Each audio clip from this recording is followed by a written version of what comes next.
Welcome friends, आपका अपने परिवार में। ना आपको लॉन्ग की पोजीशन पता ना शॉर्ट की पोजीशन पता। 24 आवर्स में बिटकॉइन में भाई लिक्विडेशन कितना हुआ। साइबर टोकन के क्वेश्चन आ रहे हैं कि साइबर टोकन अब दोबारा पंप करेगा क्या। तो इसको मैंने पहले भी बताया था कि 10 से 12 डॉलर के बीच में जाएगा, फिर से डंपिंग लेगा। वही हुआ, 6 साढ़े 6 डॉलर पे चला। अब क्या करना। गाला कॉइन एक अच्छा प्रोजेक्ट है, गेमिंग प्रोजेक्ट है, लेकिन इसके फाउंडर और को फाउंडर मिलके मेरे यूजर्स और वर्ल्ड के बहुत से यूजर्स को लॉस करा रहे हैं। तो इसमें अब हमें होल्ड करना है, सेल करना है, या फिर बाइंग अपॉर्चुनिटी बन रही है, ये समझने की कोशिश करेंगे। शिबा इनू में भाई 77 चल रहा है। हमने कल भी प्रॉफिट बुक किया, परसों भी शिबा इनू में प्रॉफिट बुक किया। हाँ, ज्यादा नहीं किया था, 20-25 ऐसे प्रॉफिट बुक किया। तो क्या अब हमको नया मौका मिल रहा है शिबा इनू पे। सिर्फ आप अंत तक जुड़े रहना, पहली बार जुड़े तो सब्सक्राइब कर देना, और अगर लाइक नहीं करते तो ये आपकी गलती है, क्योंकि मैं तो अपनी तरफ से पूरी मेहनत कर रहा हूं। चलिए डिटेल डिस्कशन चालू करते हैं। आपको मैं लिक्विडेशन पोजीशन बता दूं कि भाई 24 आवर के अंदर बिटकॉइन में 12 मिलियन का लिक्विडेशन हुआ है। इथेरियम के अंदर आप बोलोगे तो 4 मिलियन का। लॉन्ग पोजीशन बोलोगे तो भाई 735 मिलियन की लॉन्ग पोजीशन बनी हुई है, और शॉर्ट पोजीशन आप बोलोगे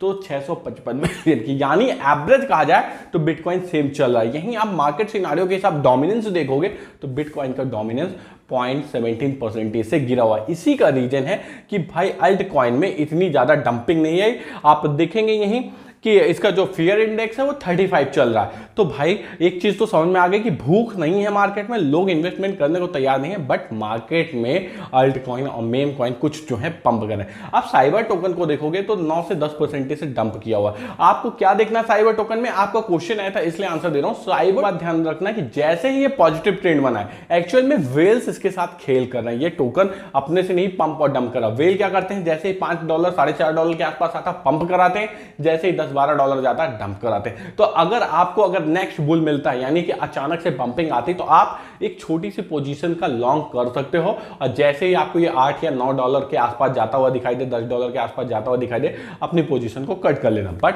साइबर टोकन में मैं इतना ज्यादा बुलिश नहीं हूं, क्योंकि इसमें अभी वेल्स खेल कर रहे हैं। बिटकॉइन का आप देख रहे हो प्रेजेंट में 26,000 चल रहा है, और इथेरियम आपका $1641 पे चल रहा है।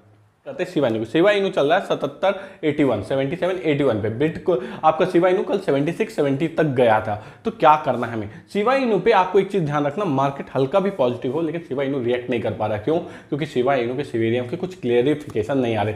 तो आप शिबा इनू में चाहो तो एक सिंपल सी स्ट्रेटेजी को फॉलो करो। 86-70 पे बाइंग लगा सकते हो, और फिर उसके बाद जैसे ये फिर से 78 में जाएगा निकाल देना। आप इस तरह करके फ्यूचर ट्रेड में एक अच्छा प्रॉफिट कमा सकते हो, बट थोड़ा सा रिस्क रेशियो को ध्यान देना। आपको अभी बात करेंगे बेबी डच कॉइन की, लेकिन उससे पहले कुछ न्यूज कवर कर लेते हैं। यूएस कोर्ट ने क्लियर कर दिया है कि बिटकॉइन और इथेरियम सिक्योरिटी नहीं, कमोडिटी है। सिक्योरिटी का मतलब होता है जिस कॉइन पे जनरल पब्लिक ट्रेड नहीं कर सकती। कमोडिटी का मतलब होता है जिस कॉइन पे हर एक व्यक्ति ट्रेड कर सकता है। तो एक ये पॉजिटिव सिग्नल ही है। यही ईटीएफ के ऊपर भी लोगों की कुछ नजरें बनी हुई हैं। जेपी मॉर्गन ने कहा कि एसईसी जो है तो जल्द ही ग्रे स्केल को स्पॉट ईटीएफ का अप्रूवल दे सकती है।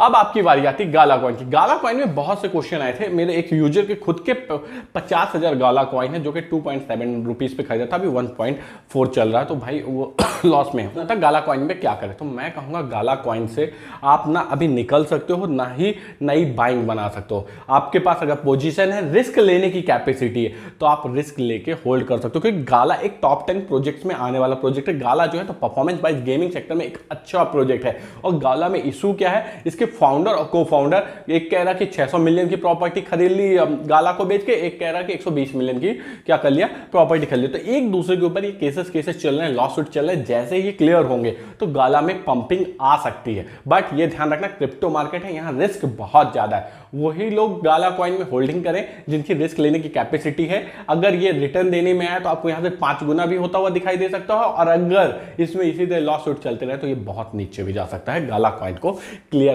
आप समझ लो। अब बात करते हैं बेबी डच कॉइन की। बेबी डच कॉइन आप देखोगे, अब बेबी डच कॉइन के डेवलपर को धीरे धीरे समझ में आने लगा है कि भाई ट्रिलियन में बर्निंग से कुछ नहीं होगी। अब ये 5 क्वाड्रिलियन बर्निंग की बात करें, अगर 5 क्वाड्रिलियन की बेबी डच कॉइन में बर्निंग होती है तो एक मास पंप आ सकता है, यानी बड़ा पंप आ सकता है। बट ये ध्यान रखना, ये कहने की बातें हैं, इतनी जल्दी ये बर्निंग करते नहीं है। पहले भी टीम के साथ इन्होंने कहा था कि भाई निकल जाओ, जिसको बेबी डच कॉइन में इंटरेस्ट नहीं है, हम बर्निंग नहीं करेंगे। तो मैं इसलिए इतना ज्यादा एक्साइटेड नहीं हूं बेबी डच कॉइन में। बेबी डच का एआई की बातें चली, बेबी डच कॉइन आपका कॉइन गिको में रैंक कर रहा है। तो क्या हमें बेबी डच कॉइन में एंट्री बना कर रखना? आज अनाउंसमेंट आएगी जो भी अनाउंसमेंट आने वाली होगी, इन्होंने कहा था 4 तारीख को देंगे, अनाउंसमेंट आने के बाद आप देखना कि थोड़ा सा ये नेगेटिव जा सकता है। तो आपको क्या करना है, जब तक ये पॉजिटिव सिग्नल में आप रखो, जैसे ही बेबी डच कॉइन अपनी प्राइस से 5% नीचे चला जाता, निकल जाना, प्रॉफिट बुक कर लेना, फिर नीचे आएगा, फिर हम अपन बाय कर लेंगे। ओके फ्रेंड, तो बेबी डच कॉइन, गाला कॉइन आपको सभी के बारे में पता चल गया होगा। कोई भी क्वेश्चन हो कमेंट बॉक्स में कमेंट करना, हो सके तो अपने दोस्तों को शेयर करना। मिलते हैं नेक्स्ट वीडियो पे, बाय बाय, टेक केयर।